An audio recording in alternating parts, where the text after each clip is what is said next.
siapa yang menitipkan harta itu kepada kita? Tidak lain adalah Allah Subhanahu wa Ta'ala yang memiliki mutlak harta kekayaan yang ada di antara manusia itu adalah Allah Subhanahu wa Ta'ala. Kita hanya dititipi.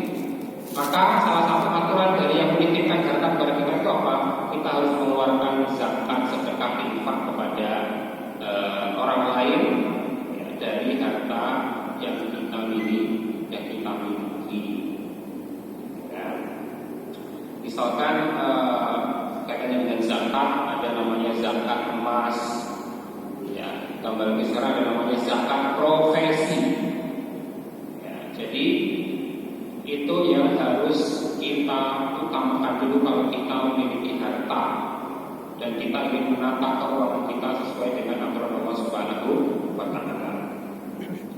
Ya, misalkan zakat emas, ini biasanya ibu ini kan.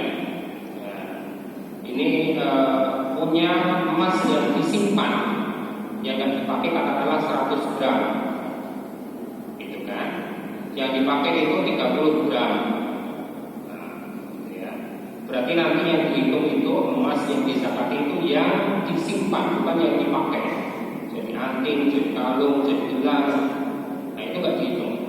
Nisabnya berapa? Nisab pokoknya 85 gram.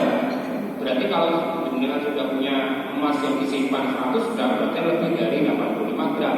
Berarti harus dibayarkan zakatnya 2,5%. Nah gitu ya.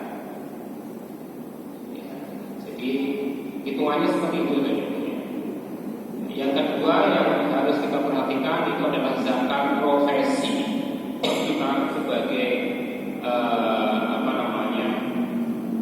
kita semua memiliki profesi pekerjaan masing-masing yang menghasilkan. Kalau petani saja itu ya harus bayar zakat. Kenapa kita yang bekerja tidak jadi petani kok nggak bayar zakat? Petani itu kan zakatnya 5%, 10% dari hasil panen yang dihasilkan kalau sudah mencapai nisab. Nah, kenapa kita yang bekerja tidak nanam padi di sawah dan lain sebagainya kok tidak dapat perintah zakat? Maka para ulama ya, kemudian memutuskan jenis zakat baru di era modern ini namanya zakat profesi. Misalkan ada dokter, ada perawat, guru dan lain sebagainya, itu kalau memenuhi nisab ya harus bayar zakat profesi. Nah, contoh perhitungannya bagaimana? Paling mudah, kalau Bapak Ibu sekalian punya penghasilan bersih setelah mengurangi bayar listrik, bayar SPP dan lain sebagainya katakanlah 7 juta per bulan, ya. Maka penghasilan bersih Bapak Ibu sekalian selama setahun itu kan bisa dikira-kira 7 kali 12 ya, bulan ya, berarti kurang lebih sekitar 84 juta ya. Nah kalau misalkan sekarang harga emas itu 24 karat 900.000 meskipun sekarang 2 juta gitu ya. Katakanlah hitungannya 900.000 berarti kan 85 kali 976 juta 500. Nah, berarti kan tadi kalau pendapat setahun kita 84 juta, ya kita sudah di atas nisab emas dengan harga 900.000. Berarti kita harus mengeluarkan zakatnya berapa? 2,5%. Bisa dibayar setahun sekali.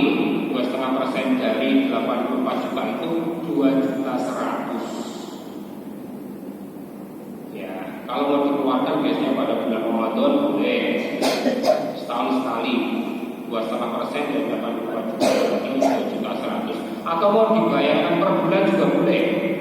Berarti 2.100.000 dibagi 12, jatuhnya sekitar 175.000 per bulan. Tapi kalau yang punya pendapatan, yang punya pendapat bahwa profesi itu bukan mengendap, karena nisab itu kan mungkin yang mengendap. Ya, jadi Bapak Ibu